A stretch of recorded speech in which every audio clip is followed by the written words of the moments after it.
4.32. We're talking about great new shopping websites, and I think we have time for one more. Janice, can you tell us about it? Well, it's called neverlikedItanyway.com. It's a very creative name for a website, as you'll hear. This site was the idea of an American woman named Annabelle Acton. She was living in New York City with her boyfriend, who is English. He had invited her to travel to London with him at Christmas to meet his family. But 5 days before Christmas, they broke up. Now, unlike some of us, Annabelle didn't want to sit around crying and eating ice cream. She wanted to do something positive. So what gave her the idea for the website? Well, after the breakup, Annabelle was left with a plane ticket to London that she didn't need. She also had jewelry that she didn't want anymore, and she had tickets to a concert that she didn't want to go to without her boyfriend. She also had paintings that they had bought together that she didn't want on her wall anymore. She didn't want any of these things herself, but she thought someone somewhere would probably like to buy them. And that's what gave her the idea to set up the website. What exactly is it? Well, it's a website where people who have just broken up with a partner can sell presents and other things that they don't want anymore. Maybe because they remind them of their ex. Or maybe, as the name suggests, because they never liked these things anyway. And the idea, which I think is genius, is that they also tell the personal story behind the thing they're selling. Annabelle calls it sell and tell. What kinds of things do people sell on the website? Oh, everything. From something as small as a teddy bear to really expensive things like an engagement ring or a vacation. To give you an idea, today on the site, one seller is offering a 3-day honeymoon package at a luxury hotel in New York City, and a woman is selling her ex-boyfriend's car. And they're selling all these things at very good prices. So on Never Liked It Anyway, you can get a bargain and also help someone who's going through a breakup. Thanks, Janice. And that's all we have time for today. 4.33. I like traveling.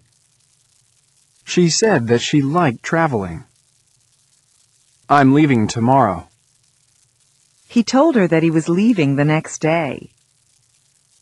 I'll always love you. He said that he would always love me. I passed the exam. She told me that she had passed the exam. I've forgotten my keys. He said that he had forgotten his keys. I can't come. She said that she couldn't come. I may be late. He said that he might be late. I must go. She said that she had to go. 4.34. Are you married? She asked him if he was married. Did she call? He asked me whether she had called. What's your name? I asked him what his name was. Where do you live? He asked me where I lived. 4.35. Do you usually go shopping on the weekend? What kinds of things do you buy? Did you go shopping last Saturday?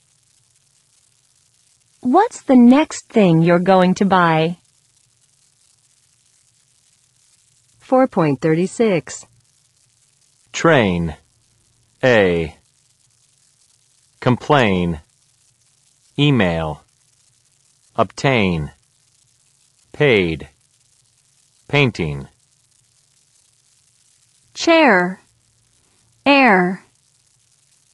Airline. Fare. Hairdresser. Repair. Computer. Bargain. Captain. Villain. 4.37. 1. I'm going to write an email to the airline to complain.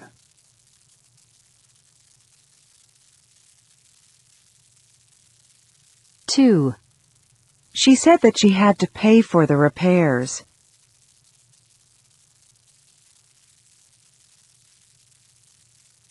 3.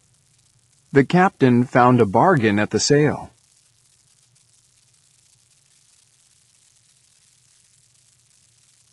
4. The villain in the story stole the painting from the old woman.